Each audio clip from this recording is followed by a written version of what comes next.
Tomara que você esteja em paz, mas muitas vezes na vida nós estamos à beira do desespero com as situações que acontecem. Todo mundo está suscetível a ter problemas e não saber como resolvê-los. Mas eu tenho uma palavra para você. Coloca na tela o nosso texto bíblico de hoje. Vamos lá.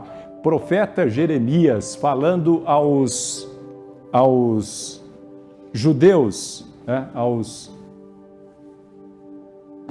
integrantes da tribo de Judá, que ficaram numa das partes do reino que foi dividido, né? O reino do norte, o reino de Judá, uma palavra dita para este povo, mas que tem aplicação aos dias de hoje, sobretudo para aqueles que confiam em Deus, porque Deus não muda e os seus princípios continuam os mesmos.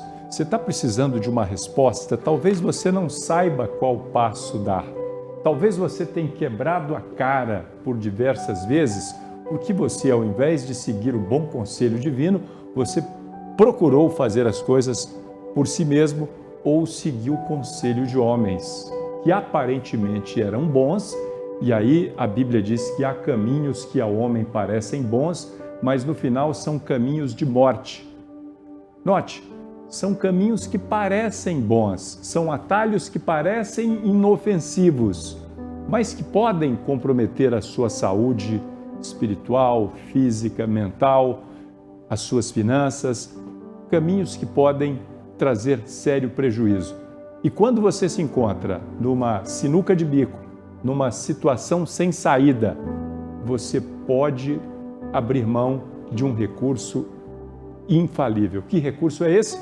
Está na sua tela. Clama a mim e responder-te-ei e anunciar-te-ei coisas grandes e firmes que não sabes. Talvez o seu caso nem tenha mais saída, humanamente falando. Você já pensou de todas as formas, recorreu a conselhos de quem já te aconselhou e não pode mais te aconselhar. Tem gente aí lavando as mãos, dizendo, eu não vou mais ajudar, eu não posso mais fazer nada. Mas Deus, Ele pode, porque Ele conhece todas as coisas, Ele fez todas as coisas são mantidas pela palavra do seu poder. E se você clamar a Ele, o que é clamar? Ah, meu amigo, é pedir com vontade. Vai com vontade mesmo, não desiste. Clama, é pedir com veemência, com dedicação, com insistência. Clama a mim e responder-te-ei, anunciar-te-ei coisas grandes e firmes que não sabes. E olha que nós não sabemos de nada. Quem pensa que sabe de muita coisa, não sabe de nada, porque o normal é, cada vez que você fica mais sábio, na verdadeira sabedoria, cada vez que você tem mais conhecimento das coisas divinas, que você se aproxima dele, aí é que você descobre o quanto você é limitado. Ele é um oceano inesgotável de conhecimento e de poder para transformar a sua vida. Ele fez você para dar certo. Nós é que nos precipitamos e nos afastamos do bom conselho toda vez que nós queremos agir por conta própria. Volta lá no Éden. O que Deus disse a Adão? Pode comer qualquer coisa. Pode se deliciar com a variedade de frutas comestíveis que há no jardim. Só não toca na árvore do conhecimento do bem e do mal, porque certamente no dia em que comeres, morrerás. E aí vem o mau conselho da serpente, que fala com Eva.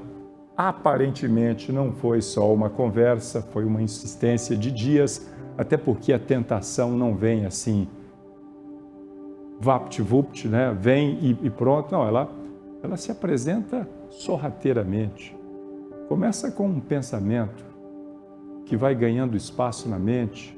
Daqui a pouco esse pensamento vai começando a ser traduzido em pequenas ações e essas ações vão ficando maiores até dar luz ao pecado. O apóstolo Paulo falou com muita propriedade a respeito disso. Aliás, acho que foi Tiago que falou, não é? que o desejo da mente, a concupiscência, vai sendo gerada, né, vai sendo mimada. Eu estou usando palavras aqui de fácil entendimento para que os que não são versados em Bíblia saibam, possam entender melhor. E aquilo vai sendo acalentado, você vai gostando, não é? Parece inofensivo, daqui a pouco aquilo toma proporções irreversíveis e o mal se instala e o prejuízo é grande. Porque nós decidimos fazer as coisas do nosso jeito, seguindo as nossas próprias inclinações. E aí Eva se deixou levar pelo conselho da serpente, que colocou em dúvida a palavra de Deus. E ela cedeu, experimentou daquele fruto. O argumento da serpente era: não vai morrer coisa alguma, os seus olhos vão se abrir, você vai ser como Deus, conhecedor do bem e do mal. Olha que coisa, né? A tentação de se achar capaz, como Deus é, de julgar entre o bem e o mal, de discernir as coisas. Mal sabia ela que a partir daquele momento ela não iria morrer só fisicamente, mas espiritualmente. O seu espírito seria separado de Deus. Ela perderia a capacidade de ter comunhão com o Criador, que é santo e não pode se envolver com o pecado. Daí, para que ela convencesse Adão a fazer o mesmo, foi um passo. Será que Adão poderia ter resistido? Talvez, certamente, mas ele não resistiu. Ele preferiu dar ouvidos ao que Eva disse do que a palavra de Deus. Aliás, há quem diga que Adão deveria ter sido vigilante o suficiente para que Eva não fosse influenciada pela serpente. Talvez tenha faltado atitude da parte de Adão, deixado a Eva de papo com a serpente, a ponto de ser influenciada. Como cabeça, como responsável pelo lar, como protetor de Eva, ele poderia ter, quem sabe, impedido que esta caísse nesse erro. Mas ao invés de fazer isso, ele foi influenciado. As coisas viraram de ponta cabeça lá no lar de Adão. Ao invés de ser o protetor, aquele que funciona como um escudo, ele foi influenciado. Ele se deixou levar pela fraqueza de Eva. E fraco, como se mostrou também Adão, os dois caíram no mesmo erro. E agora, o que fazer? Só tem uma saída: voltar-se para Deus. Adão preferiu se esconder. Mas Deus, na sua infinita bondade, na sua infinita misericórdia, procurou Adão. Onde estás? Senhor, Adão escondido. Adão, o que aconteceu? Foi a mulher que tu me destes. Aí começou a colocar a culpa na mulher, ao invés de aceitar o próprio erro. Muitas vezes nós agimos assim na vida, terceirizamos a culpa, ao invés de assumi-la. Ora, Adão não foi obrigado, ele foi influenciado. Cada um de nós que é influenciado a fazer o mal, se deixou influenciar, porque nós temos o poder de expulsar os maus pensamentos. Há um ditado que diz que você não pode impedir que um passarinho pouse na sua cabeça, mas você pode impedi-lo de fazer um ninho. É tudo uma questão de vigiar, de expulsar os maus pensamentos, as más inclinações, para que você não erre. Mas uma vez que o erro seja cometido, seja responsável, assuma o erro, assuma a culpa, volte-se para Deus, clame a Ele e Ele vai te responder. Ele é o mesmo ontem, hoje e eternamente. Faça isso. Dê um basta nessa vida de tantas derrotas, de tanta perda de tempo.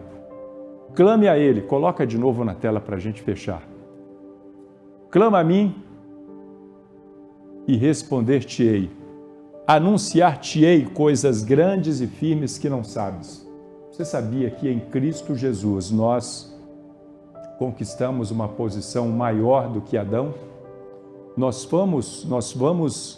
A Bíblia diz que nós vamos governar junto com Cristo, aqueles que creem no seu nome, aqueles que esperam a sua vinda. E mais ainda, a Bíblia diz que nós vamos julgar os anjos. Que anjos são esses? Certamente os anjos caídos, aqueles que preferiram desobedecer a Deus ao invés de continuar vivendo uma vida santa de obediência e comunhão com o Criador. Mas isso é assunto para os nossos próximos encontros aqui no início do programa Band Cidade. Deus abençoe a todos com o entendimento da sua palavra.